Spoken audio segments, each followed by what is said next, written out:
The world saw Céline Dion as an untouchable queen of ballads, a voice so vast it seemed capable of holding the sky in place. When she sang, time slowed, hearts stilled, entire arenas breathed as one. Her voice did not merely reach listeners, it collided with them, thunderous yet tender, powerful yet unbearably human. To the public, she was strength incarnate, an unbreakable symbol of love, devotion, and emotional purity. But behind that radiant image lived a woman whose entire life had been shaped by longing for safety, for belonging, for a single place where she could finally rest her heart. Fame gave her applause. Success gave her power. But love real, anchoring love came to her only once, and she wrapped herself around it with everything she had. When René Angélil entered her life, he did not simply become her manager or her husband. He became her access, her ground, her definition of home. Céline did not love him halfway, nor carefully, nor with distance. She loved him with the hunger of a child who had grown up unseen, with the desperation of someone who had spent her entire life believing that love, once lost, would never return. Even when shadows gathered, when rumors of gambling echoed through casinos, when whispers of infidelity crept through tabloids, when scandals threatened to crack the image they had built, Céline remained silent, loyal, unmoving. She stood behind him not because she was blind, but because leaving felt more terrifying than enduring. Loving René was not a choice she made daily. It was the foundation on which her entire identity had been built. Everything collapsed when cancer entered. Their lives, not loudly, not suddenly, but slowly, cruelly, like a tide that recedes just enough to give false hope before pulling everything away. On a cold January night in 2016, inside a hospital room filled with machines and dim light, Céline knelt beside the man she had depended on since childhood. His hand, once so steady, was cooling in hers. She whispered, "Don't go, not as a demand, but as a plea from a woman who had already lost too much." Fate did not answer. When René took his final breath, something inside Céline went silent forever. The world mourned a legend. Céline mourned the loss of her entire inner universe. To the public, it was tragedy. To her, it was annihilation. René had been there since she was 12 years old, long before stadiums, long before Grammys, long before the world knew her name. He was the first person who saw not just her voice, but her worth. He believed in her when belief cost him everything, when he mortgaged his house to fund her first album, when he staked his future on a shy girl from a poor family with nothing but a voice and fear in her eyes. When he died, Céline didn't just lose her husband. She lost the compass that had guided her entire life, the heartbeat that told her where to go. The presence that made the world feel survivable. Now, as her own body betrays her, as illness tightens around her muscles and steals the voice that once carried millions, Céline chooses to speak, not to perform, but to remember, to tell the story not of a diva, but of a child who learned too early that love was fragile. And that silence was sometimes the only way to survive. Céline Dion was born into a house bursting with life and scarcity. 14 children, too many. Mouths, too little space. There was no cradle waiting for her, only a drawer, just large enough to fit her small body. Nights were filled with murmurs, coughing, exhaustion, and the heavy scent of worn clothes that never fully dried.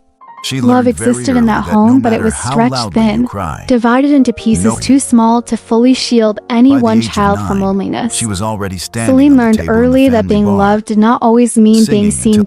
School was worse. Children sensed her vulnerability instantly. They called her a vampire, mocking her pale skin, her thin body, her protruding teeth. Some afternoons, they cornered her, spat in her hair, tore at her clothes until she ran home shaking. She hid in closets, pressed pillows to her face to muffle sobs. No one came. Her mother was cooking. Her father was fixing pianos to keep the family alive. Céline learned a lesson that would follow her forever. Crying does not guarantee rescue. By the age of 9, she was already working, standing on tables in her family's bar, singing until her throat burned so customers would leave tips. Drunk hands brushed her skin. Money was shoved into her collar. She kept singing because silence meant hunger. Afterward, she sat alone behind curtains, hugging her knees, asking a question that would echo throughout her life. Will anyone ever sing for me? That loneliness shaped everything. Silence became her protection. Obedience became survival. And when René Angélil appeared, offering guidance, structure, and belief, her heart latched on with absolute trust. He became safety itself. Their bond deepened slowly, quietly, invisibly. He led. She followed. He decided. She obeyed. At first, it was mentorship, then dependence. Then something far more dangerous, something neither of them fully understood. Until it was too late. Céline did not fall in love the way most people do. She grew into love, like a vine wrapping itself around the only pillar she'd ever known. By the time she recognized her feelings, she was already trapped inside them. Loving René felt inevitable, necessary, terrifying. The world judged. Her family panicked, but Céline could not turn back. To lose him felt like erasing herself. They loved in secrecy for years, holding hands in shadows, whispering in hotel rooms, pretending distance in public while aching in private. When they finally revealed their relationship, the backlash was fierce. But Céline stood firm. Her love had already survived fear, hunger, and loneliness. Judgment felt small by comparison. Marriage did not bring peace. Fame grew, pressure mounted, gambling debts accumulated, rumors sharpened. A lawsuit exploded across headlines in 2002, accusing René of sexual assault, later exposed as extortion. But suspicion left scars no verdict could erase. Céline endured. She always endured. Forgiveness was not weakness to her, it was survival. Then cancer arrived. Throat cancer. A cruel irony for a man whose life revolved around voice and control. Céline watched him shrink, weaken, suffer. She became his nurse, his anchor, his breath. She fed him through tubes, slept beside hospital beds, sang to him when he could no longer speak. Every night she listened to his breathing, afraid it would stop if she closed her eyes. When the cancer returned again and again, Céline withdrew from the world. Fame no longer mattered. Music meant nothing if René was fading. When he told her he was tired, that he wanted to die in her arms, she held him and said nothing. Love sometimes means letting go without permission. On January 14th, 2016, René died. Céline laid her head on his shoulder, waiting for the familiar wait, the familiar response. It never came. After his death, the house became unbearably quiet, but her children needed her. She buried her grief to become their strength. Then her own illness arrived, stiff person syndrome locking her muscles, stealing her balance, threatening her voice. Still, she chose to live, to fight, to speak. Asked if she regretted her life, Céline answered honestly, yes and no. Without the pain, she could never have sung the truth she carried.